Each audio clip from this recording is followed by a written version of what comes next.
बंधु माने आजिर एही कार्यक्रम को आपण मानक स्वागत। आजिर एही कार्यक्रमटी सिंह राशि व्यक्ति विशेष मानक पई बहुत गुरुत्वपूर्ण अटे, बहुत ही खास अटे। कारण आगामी 10 दिन मध्यरे आपणक जीवन रे एक विराट झड़ आसुछि। किंतु एही झड़ आपणकर दुख ऋण एवं मानसिक चिंता को दूर करिदेब। बंधु माने गत किछि वर्ष धरी आपणक जीवन रे जो स्थिरता एवं अस्थिरता अनुभव करथिले ताहा एही 10 दिन मध्यरे दूर होइछिब। एपर्यंत अन्य माने आपणक कठिन परिश्रमर फल पाउथिले, जीवन अटकी जाइथिबा किंबा फसी जाइथिबा परि मने हेउथिला। किंतु एबे घटना गुड़िक हठात त्वरान्वित हेबाकू जाउछि। जुलाई आरंभ होई गलानी एवं मासर आरंभ रे हेउथुबा प्रमुख ग्रह परिवर्तन आपणक सुप्त भाग्य को पुनर्जीवित करिबा पई काम करिबो।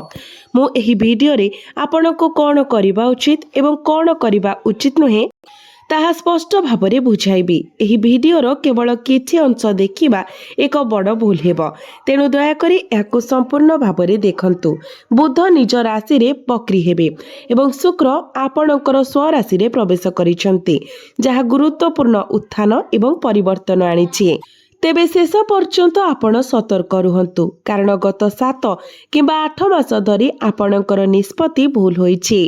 आपण एकाकी अनुभव करिसंती एवं आपण निजे जीवनर युद्ध लड़िछंती, जो मानक पई आपण आपणकर निद्रा आराम एवं धन को बलि देइछंती। सेही लोक माने ही आपण को निराश करिछंती एवं सेमानक जोगु आपण जीवन रे पछरे पड़िछंती। किंतु एही जुलाई मास आपणक जीवन रे बड़ परिवर्तन आनिबो। सबुठारु गुरुत्वपूर्ण कथा हेउछि एही 10 दिन आपणक जीवनर परवर्ती दशंती को आकार देब एवं आपणको स्थिरतार पथ नेइछिबो। तेनु आरंभरु शेष पर्यंत मो सहित रुहंतु। अतीतरे होइथिबा भूल गुड़िक पुनरावृत्ति न हेबा पई एबे सतर्कता जरूरी। गत 7 किंबा 8 मास धरी केतुर तीव्र प्रभाव आपणक जीवन रे गुरुत्वपूर्ण अस्थिरता सृष्टि करिथिला। केही आपणको बुझी पारिले नाही एवं आपणकर भावना को मूल्य दिया जाय नथिला। केही आपणकर भावना को संपूर्ण भावरे बुझी पारिले नाही किंबा आपण प्रकृत रे कोन चाहुचंती ताहा बुझी पारिले नाही। बाह्य भावरे आपण अत्यंत शक्तिशाली देखा जाउछंती। ग्रह मानकर राजा सूर्यंक द्वारा शासित सिंह राशि पाई उपयुक्त, तथापि गभीर भावरे आपणकर हृदय कोमल नड़िया परी, बाहरे कठिन किंतु भितरे नरम। आपणकर सौर शक्ति एवं कठिन बाह्य सत्वे आपण गभीर इच्छा पोषण करुचंती। सर्वोपरि आपण मनीष एवं आपण आपणकर प्रियजन, आपणकर जीवन साथी एवं बंधु मानकु पृष्ठ देई देखिबा एवं आपणक भितरे सृष्टि हेउतबा भावनार ज्वालामुखी बुझिबा पई आग्रही। आपण चाहुचंती जे सेमाने आपणकर भावना को मूल्य दियंतु एवं आपणकर समर्पण को प्रशंसा करंतु, तथापि एहा हेउ नथिला। आपणकर निकटतम लोक माने मध्य आपणको बुझिबारे विफल होइथिले। आपण एकाकी अनुभव करुथिले, कारण केतु आपणकर लग्न रे अवस्थित, किंतु एबे शुक्र आपणक राशि रे प्रवेश करिसंती, विशेष करी केतुंक सहित योगदान करिसंती।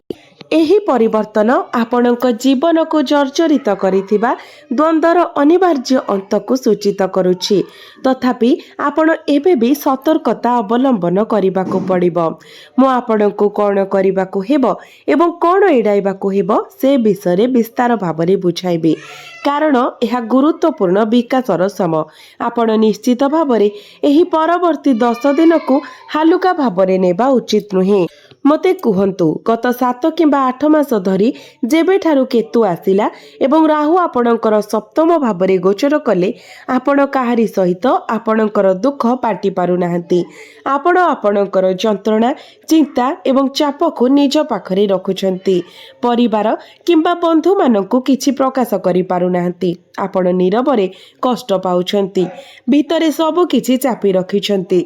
आपण एपरि एक स्थान रे पहुंचिचंती जेउठारे लोक माने आपणकु आपण प्रकृत रे किए ताहा तुलना रे पृष्ठ रे भिन्न भावरे देखि पारुछंती।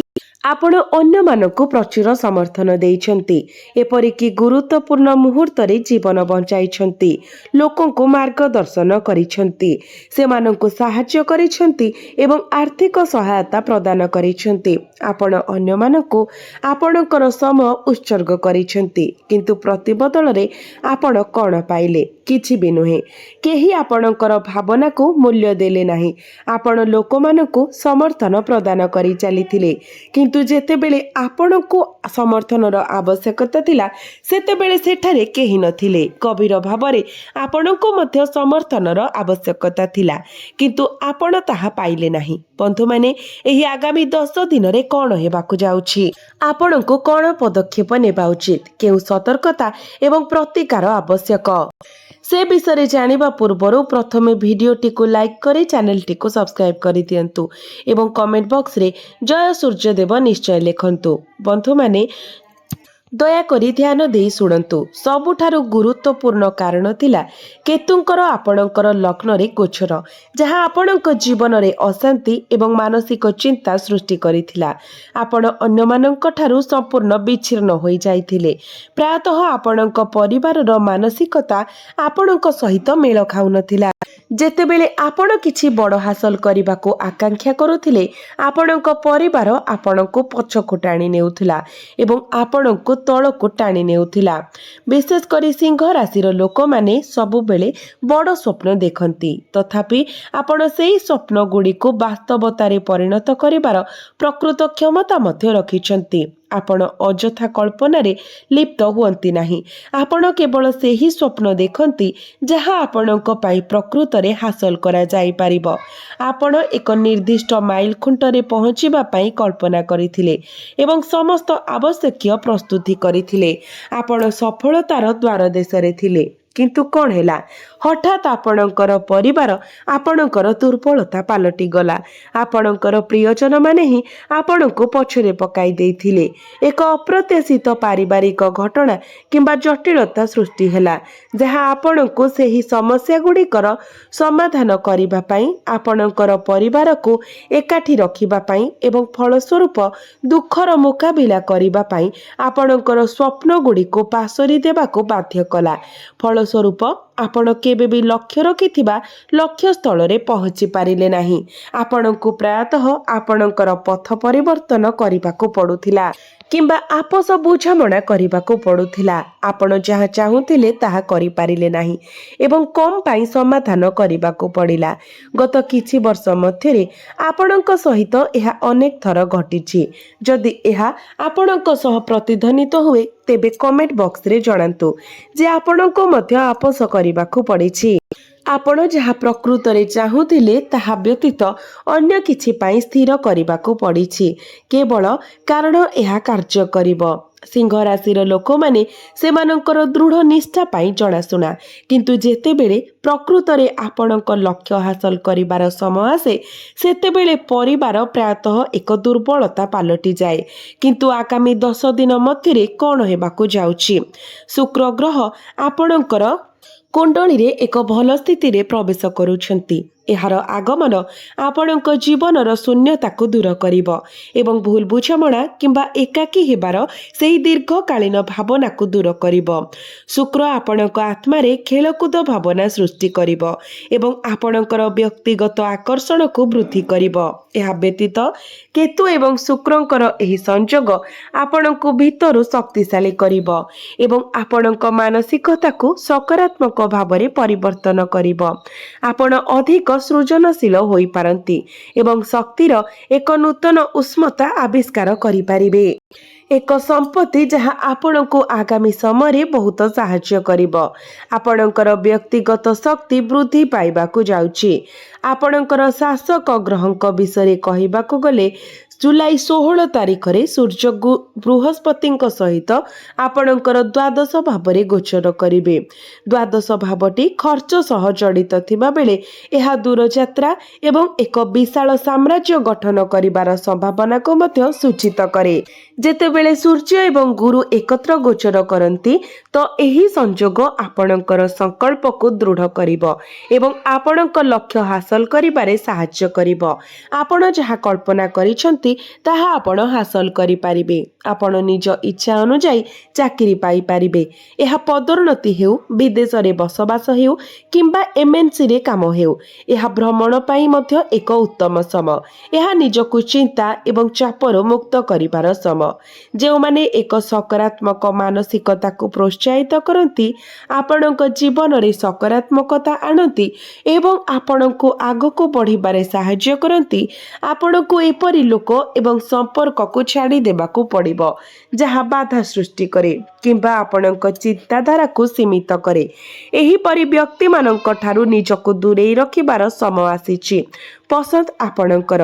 ଏହା ବ୍ୟତୀତ ସୂର୍ଯ୍ୟଙ୍କ ଦ୍ୱାରା ଶାସିତ ସିଂହ ରାଶି ଭାବରେ ଆପଣଙ୍କର ଏକ ଅନନ୍ୟ ସ୍ଥିରତା ଅଛି।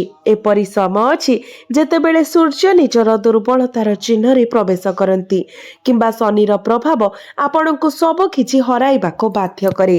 ଧନ, ପରିବାର ଏବଂ ସମ୍ପତ୍ତି। ତଥାପି କାରଣ ଆପଣ ସୂର୍ଯ୍ୟଙ୍କ ଦ୍ୱାରା ଶାସିତ ସିଂହ ରାଶି, କିଛି ଉଲ୍ଲେଖନୀୟ ଘଟଣା ଘଟେ। ସବୁକିଛି ହରାଇବା ପରେ ମଧ୍ୟ ଆପଣଙ୍କର ଏକ ଅଦମ୍ୟ ସାହସ ଅଛି। ଆପଣ ପୁଣି ଉଠି ଆପଣଙ୍କର ସାମ୍ରାଜ୍ୟକୁ ପୁନଃ ନିର୍ମାଣ କରନ୍ତି।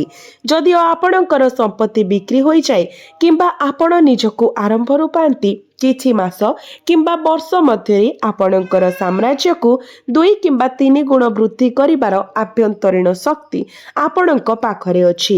ଏହା ହେଉଛି ଆପଣଙ୍କର ପ୍ରକୃତ ଶକ୍ତି। ଆପଣ ଏପରି ଏକ ରାଶିର ଲୋକ ଯାହା ସମସ୍ତଙ୍କୁ ସମର୍ଥନ ପ୍ରଦାନ କରେ। ଆପଣ ସମସ୍ତଙ୍କୁ, ଏପରିକି ଅପରିଚିତ ଏବଂ ଶତ୍ରୁମାନଙ୍କୁ ମଧ୍ୟ ସମର୍ଥନ ପ୍ରଦାନ କରେ। ଆପଣ ମୃତ୍ୟୁମୁଖରୁ ଲୋକମାନଙ୍କୁ ରକ୍ଷା କରନ୍ତି। ସିଂହ ରାଶି ଭାବରେ ଆପଣ ଅନ୍ୟମାନଙ୍କୁ ନିରାପଦ ସ୍ଥାନକୁ ନେଇଯିବା ଏବଂ ବୁଡ଼ି ଯାଉଥିବା ଲୋକଙ୍କ ପାଇଁ ଜୀବନରେଖା ଭାବରେ କାର୍ଯ୍ୟ କରିବାର ଶକ୍ତି ରଖନ୍ତି। ତଥାପି ମଣିଷ ହୋଇ ଆପଣଙ୍କର ମଧ୍ୟ ଇଚ୍ଛା ଅଛି। ବିଶେଷ କରି ଆପଣଙ୍କୁ କିଛି ନ କହି କେହି ଆପଣଙ୍କୁ ବୁଝିବା ପାଇଁ ଇଚ୍ଛା। ଆପଣ କଥା ହେଉନାହାନ୍ତି କାରଣ ଆପଣ ରାଜାର ରାଜକୀୟ ସ୍ୱଭାବ ବହନ କରୁଛନ୍ତି। ସାହାଯ୍ୟ, ସହଚର୍ଯ୍ୟ କିମ୍ବା ପ୍ରେମ ମାଗିବା। ଆପଣ ପସନ୍ଦ କରୁଛନ୍ତି ଯେ କେହି ନିଜେ ଆଗକୁ ପାଦ ବଢ଼ାନ୍ତୁ। ଯଦି ସେମାନେ କରନ୍ତି ତେବେ ଏହା ଆଶ୍ଚର୍ଯ୍ୟଜନକ। ଯଦି ନୁହେଁ ତେବେ ଆପଣ ଚୁପ୍ ରୁହନ୍ତି। ଯଦିଓ ଆପଣ କ୍ଷୁଧାଗ୍ରସ୍ତ, ଆପଣ ହୁଏତ ଆପଣଙ୍କର ନିଜ ପରିବାରକୁ କହିପାରିବେ ନାହିଁ ଯେ ଆପଣ ଭୋକିଲା ଅଛନ୍ତି। ଆପଣ ଇଚ୍ଛା କରୁଛନ୍ତି ଯେ କେହି ଆପଣଙ୍କର ଆବଶ୍ୟକତାକୁ ସହଜରେ ବୁଝିପାରୁ। କିନ୍ତୁ ଯେତେବେଳେ ସେମାନେ ଏହା କରନ୍ତି ନାହିଁ, ଆପଣ ନିରାଶ ଅନୁଭବ କରନ୍ତି। ତଥାପି ସିଂହ ରାଶି ଏହା ବିଚାର କରନ୍ତୁ। ବୁଧ ଯେତେବେଳେ ବକ୍ରୀ ହେବେ, ଏହା ଆପଣଙ୍କର ଆୟ ଭାବକୁ ଚାଲିଯିବେ, ଅର୍ଥାତ୍ ଏକାଦଶ ଭାବକୁ।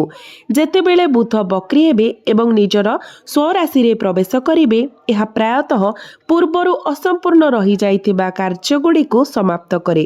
ତେଣୁ ଯାହା ଅସମ୍ପୂର୍ଣ୍ଣ ଥିଲା ତାହା ଏବେ ସମାପ୍ତ ହେବାକୁ ଯାଉଛି। କୌଣସି ସ୍ଥାନରେ ଅଟକି ରହିଥିବା ଟଙ୍କା ଆପଣଙ୍କ ପାଖକୁ ଆସିପାରେ।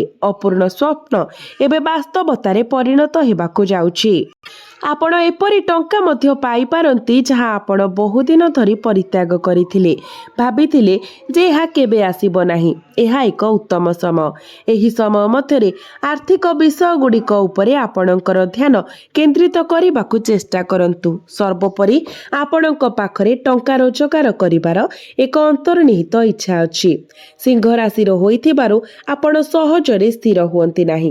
ଆପଣ ସବୁବେଳେ ଅଧିକ ଇଚ୍ଛା କରନ୍ତି ଏବଂ ଏହି ଭୋକ ପ୍ରାୟତଃ ଆପଣଙ୍କ ପକ୍ଷରେ କାମ କରେ। ଆପଣଙ୍କୁ ଅଧିକ ରୋଜଗାର କରିବାରେ ସାହାଯ୍ୟ କରେ। ତଥାପି ଅଧିକ ପାଇବାର ଏହି ଇଚ୍ଛା କେତେବେଳେ ରାତିରେ ଆପଣଙ୍କର ନିଦ ଚୋରାଇ ନେଇପାରେ କିମ୍ବା ଆପଣଙ୍କୁ ଶାନ୍ତିରେ ବସିବାକୁ ମଧ୍ୟ ବାଧା ଦେଇପାରେ। ଆପଣ କେବଳ ଏହା ଅନୁଭବ କରିବା ପାଇଁ ଶୋଇବାକୁ ଯାଇପାରନ୍ତି ଯେ ଆପଣଙ୍କର କାମ ସରିନାହିଁ। ଯେହେତୁ ଏବେ ବି କିଛି କରିବାକୁ ବାକି ଅଛି, ତେଣୁ ଆପଣ ପୁଣି ଥରେ ଉଠିବାକୁ ବାଧ୍ୟ ହୁଅନ୍ତି। ଆପଣ କେବଳ ସେହିପରି ଅଛନ୍ତି। ସିଂହ ହେଉଛି ଦୃଢ଼ ସଂକଳ୍ପର ଏକ ଚିହ୍ନ। ତଥାପି ଗୋଟିଏ କଥା ମନେ ରଖନ୍ତୁ, ଆଗାମୀ 10 ଦିନ ମଧ୍ୟରେ ନିଜର ଦୁଃଖକୁ ଚାପି ରଖନ୍ତୁ ନାହିଁ। ଯେହେତୁ କେତୁ ଏବଂ ଶୁକ୍ର ଉଭୟ ଆପଣଙ୍କର ଲଗ୍ନରେ ଅବସ୍ଥିତ, ଆପଣ ଆପଣଙ୍କର ଅସୁବିଧାକୁ ଚାପି ରଖିବା ଉଚିତ ନୁହେଁ। ସେଗୁଡ଼ିକୁ ବାଣ୍ଟ ନାହିଁ। ନିଜ ଭିତରେ ହଟିଯାଅ ନାହିଁ। ଖୋଲାଖୋଲି ହୁଅ। ଆପଣଙ୍କର ପିତାମାତା କିମ୍ବା ଆପଣଙ୍କର ଜୀବନସାଥୀ କୁ ଆପଣଙ୍କର ଭାବନାକୁ ବାଣ୍ଟ। ଆପଣ ଯେତେ ଅଧିକ ଆପଣଙ୍କର ଦୁଃଖ ଏବଂ ଚିନ୍ତାକୁ ବାଣ୍ଟି ଦେବେ, ବୋଝ ସେତେ ହାଲୁକା ହେବ। ଜିନିଷ ଗୁଡ଼ିକୁ ବାଣ୍ଟିବା କେବଳ ସମସ୍ୟା ଆଣିବ। ଯେହେତୁ ଶୁକ୍ର ଆପଣଙ୍କ ରାଶିରେ ପ୍ରବେଶ କରିଛି, ଆପଣଙ୍କୁ ସେହି କ୍ଷେତ୍ରରେ ଏକ ସକାରାତ୍ମକ ଦୃଷ୍ଟିକୋଣ ବଜାୟ ରଖିବାକୁ ପଡ଼ିବ। ଲଗ୍ନ ଆତ୍ମା ସହିତ ଗଭୀର ଭାବରେ ଜଡ଼ିତ। ଏହା ଆପଣଙ୍କୁ ପ୍ରତିନିଧିତ୍ୱ କରେ। ତେଣୁ ଆପଣଙ୍କୁ ଯେଉଁଠାରେ ଶୁକ୍ର ବାସ କରନ୍ତି ସେଠାରେ ସକାରାତ୍ମକତା ବିକାଶ କରିବାକୁ ପଡ଼ିବ। ଆପଣଙ୍କର ଚିନ୍ତାଧାରା ସକାରାତ୍ମକ ରଖନ୍ତୁ। ନିଜକୁ ସକାରାତ୍ମକ ଲୋକଙ୍କ ସହିତ ଘେରି ରଖନ୍ତୁ ଏବଂ ନକାରାତ୍ମକ ଚିନ୍ତାଧାରା ଏଡ଼ାନ୍ତୁ। ସବୁଠାରୁ ଗୁରୁତ୍ୱପୂର୍ଣ୍ଣ କଥା ହେଉଛି ଶୁକ୍ର ଉପସ୍ଥିତ ଥିବା ସ୍ଥାନରେ ଏକ ମହାନ ପ୍ରତିଛବି ବଜାୟ ରଖିବା। ମୂଳତଃ ଆପଣଙ୍କୁ ଆତ୍ମବିଶ୍ୱାସ ପ୍ରଦର୍ଶିତ କରିବାକୁ ପଡ଼ିବ ଏବଂ ଆପଣଙ୍କର ପ୍ରତିଷ୍ଠାକୁ ଉଚ୍ଚ କରିବାକୁ ପଡ଼ିବ। ଶୁକ୍ର ଯାହା ସ୍ପର୍ଶ କରେ ତାହା ବୃଦ୍ଧି କରେ। ତେଣୁ ଆପଣଙ୍କୁ ନିଜକୁ ଉନ୍ନତ କରିବା ଉଚିତ। ଶୁକ୍ର ଏହି ସ୍ଥିତିରେ ଥିବା ସମୟରେ ଭଲ ପୋଷାକ ପିନ୍ଧିବା, ସୁଗନ୍ଧିତ ଜିନିଷ ରଖିବା ପାଇଁ ଚେଷ୍ଟା କରନ୍ତୁ। ଏକ ମହାନ ପ୍ରତିଛବି ପ୍ରଦର୍ଶିତ କରିବା ପାଇଁ ଟିକେ ପ୍ରଦର୍ଶନ କରିବାକୁ ଭୟ କରନ୍ତୁ ନାହିଁ। ମୁଁ ଆପଣଙ୍କୁ ନିଜ ଉପରେ ବହୁତ ଟଙ୍କା ଖର୍ଚ୍ଚ କରିବାକୁ ପରାମର୍ଶ ଦେଉନାହିଁ, ବରଂ କେବଳ ଜଣେ କମାଣ୍ଡିଂ ବ୍ୟକ୍ତିତ୍ୱ ଥିବା ବ୍ୟକ୍ତିଙ୍କ ପ୍ରତିଛବି ପ୍ରଦର୍ଶିତ କରିବାକୁ ପରାମର୍ଶ ଦେଉଛି। ଆପଣ ଦେଖନ୍ତୁ, ଶୁକ୍ର ଟିକିଏ ଆତ୍ମପ୍ରସ୍ତୁତି ଏବଂ ସାଜସଜ୍ଜା ପ୍ରତି ଅନୁକୂଳ ପ୍ରତିକ୍ରିୟା ଦିଅନ୍ତି। ଯେତେବେଳେ ଆପଣ ଭଲ ଦେଖାଯିବା ଏବଂ ନିଜକୁ ଖୁସି ରଖିବା ଉପରେ ଧ୍ୟାନ ଦିଅନ୍ତି, ଶୁକ୍ର ଆହୁରି ଭଲ ଫଳାଫଳ ପ୍ରଦାନ କରନ୍ତି। ଅଟକି ରହିଥିବା ପ୍ରକଳ୍ପଗୁଡ଼ିକ ପୁଣି ଗତି କରିବା ଆରମ୍ଭ କରିବ ଏବଂ ଆପଣ ଗୁରୁତ୍ୱପୂର୍ଣ୍ଣ କ୍ୟାରିୟର ଅଭିବୃଦ୍ଧି ଅନୁଭବ କରିବେ।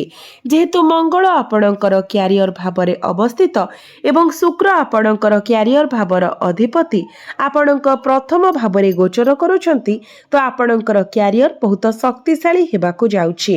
ଏହା ବ୍ୟତୀତ ଆପଣଙ୍କ ଭାଗ୍ୟ ଭାବର ଅଧିପତି ମଙ୍ଗଳ ଆପଣଙ୍କର ଦଶମ ଭାବରେ ଅବସ୍ଥିତ, ଯାହା ସୂଚାଇଥାଏ ଯେ ଭାଗ୍ୟ ଆପଣଙ୍କ ସପକ୍ଷରେ ଅଛି। ତେଣୁ କଠିନ ପରିଶ୍ରମ କରନ୍ତୁ।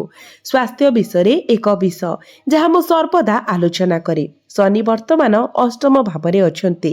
ଯେହେତୁ ଶନି ଆପଣଙ୍କର ସପ୍ତମ ଭାବର ଅଧିପତି, ତ ଅଷ୍ଟମ ଭାବରେ ତାଙ୍କର ଉପସ୍ଥିତି ସୂଚାଇ ଦିଏ ଯେହେତୁ ଆପଣ ହଠାତ୍ ଛୋଟ ସ୍ୱାସ୍ଥ୍ୟ ସମସ୍ୟାର ସମ୍ମୁଖୀନ ହୋଇପାରନ୍ତି। ଆପଣଙ୍କ ଜୀବନସାଥୀଙ୍କର ମଧ୍ୟ ଛୋଟ ଛୋଟ ସ୍ୱାସ୍ଥ୍ୟଜନିତ ସମସ୍ୟା ଦେଖାଦେଇପାରେ। ତେଣୁ ଏହାର ପ୍ରତିକାର ସ୍ୱରୂପ ଭଗବାନ ଶନିଙ୍କର ମନ୍ଦିର ପରିଦର୍ଶନ କରନ୍ତୁ ଏବଂ କୁକୁରମାନଙ୍କୁ ପ୍ରତ୍ୟେକ ଦିନ ରୁଟି କିମ୍ବା ବିସ୍କୁଟ ଖାଇବାକୁ ଦିଅନ୍ତୁ। ନିଜର ଯଥାସମ୍ଭବ ଗରିବ ଏବଂ ଅସହାୟ ବ୍ୟକ୍ତିମାନଙ୍କୁ ସାହାଯ୍ୟ କରନ୍ତୁ ଏବଂ ପ୍ରତ୍ୟେକ ଦିନ ହନୁମାନ ଚାଳିଶା ପାଠ କରନ୍ତୁ ଏବଂ ପ୍ରତ୍ୟେକ ଦିନ ଉଦିତ ସୂର୍ଯ୍ୟଙ୍କୁ ଆପଣ ତମ୍ବା ପାତ୍ରରେ ଜଳାର୍ଘ୍ୟ ଅର୍ପଣ କରନ୍ତୁ। ବର୍ତ୍ତମାନ ସମୟରେ ଆପଣଙ୍କର ସ୍ୱାସ୍ଥ୍ୟ ପ୍ରତି ସତର୍କ ରୁହନ୍ତୁ ଏବଂ ଅତ୍ୟଧିକ ଋଣ ନେବାରୁ ବଞ୍ଚନ୍ତୁ। ଏହା ବଦଳରେ ପୂର୍ବରୁ ଥିବା ଋଣ ପରିଶୋଧ କରିବା ଉପରେ ଧ୍ୟାନ ଦିଅନ୍ତୁ। ଏହା ସହିତ ଗୁପ୍ତ ଶତ୍ରୁମାନଙ୍କ ଠାରୁ ସାବଧାନ ରୁହନ୍ତୁ। ଆପଣଙ୍କର ଯୋଜନାଗୁଡ଼ିକୁ ଗୋପନୀୟ ରଖନ୍ତୁ ଏବଂ ଅନ୍ୟମାନଙ୍କ ସହିତ ଆଗାମୀ ପ୍ରକଳ୍ପଗୁଡ଼ିକ ବିଷୟରେ ଆପଣଙ୍କର ଭାବନା କିମ୍ବା ବିବରଣୀ ବାଣ୍ଟିବାରୁ ବଞ୍ଚନ୍ତୁ। ଏହି କଥାଗୁଡ଼ିକୁ ଭଲ ଭାବରେ ମନେ ରଖନ୍ତୁ।